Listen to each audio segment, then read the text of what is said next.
So I'm here with Sean Knutsen from Boveda, and Sean, I wanted to ask you kind of what inspired Boveda and what motivated you to create this, or the brand?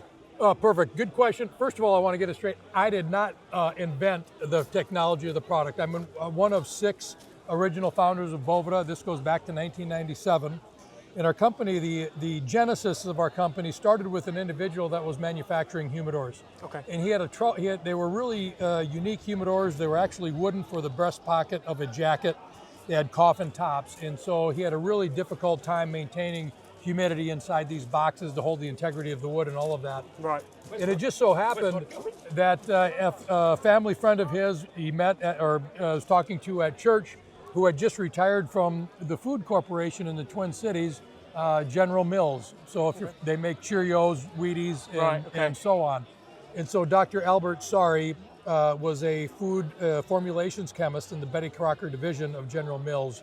And he was talking to David, this individual who is a humidor maker, on he said, I can help you out with this. We can control the humidity so you don't have the spikes and peaks and valleys. Mm-hmm. And so Dr. Sari started to work on a technology using saturated salt saturated in water, yep, and then thickening it with odorless, tasteless, food grade thickening agent, a thickener, and then housing that into semi-permeable membrane. That was his concept. Okay. And so the technology, the Boveda technology, is really based on stuff that's been used for well over 100 years inside of labs. But what Dr. Sari did, along with Bob Essie, it was also from General Mills, made this scientific principle that they would use in laboratories really across the world for a number of things, food, pharmaceutical, instruments for calibration and all of that, and made it portable. And so those 2 individuals, along with the humidor manufacturer, and then Tim and I, we got together and we formed a company, mm-hmm, because they had this technology. They needed some, money. They needed business know-how and so forth. So we got together, incorporated in July of 1997, and then started in our technology can be made at various humidity levels, starting at really 11%, but let's just say 20% for practical purposes, mm-hmm, all the way up to 95%, depending right on the application. But what we're such cigar fans ourselves, and we love cigars so much, and the need was explicit.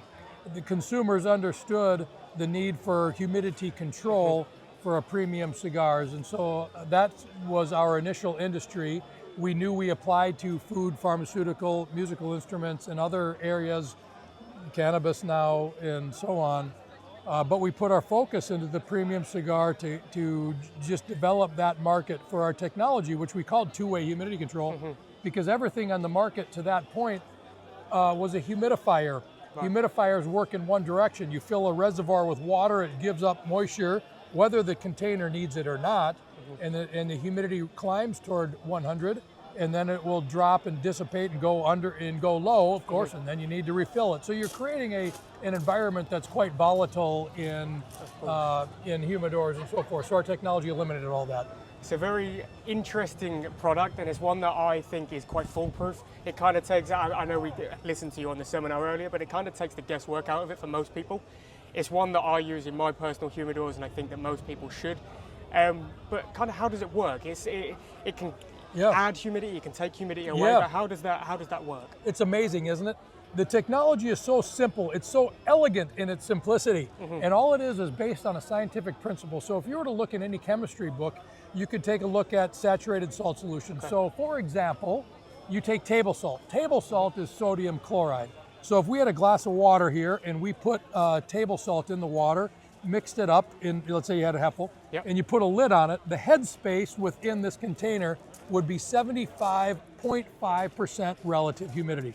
Okay. That's the physical property of sodium chloride.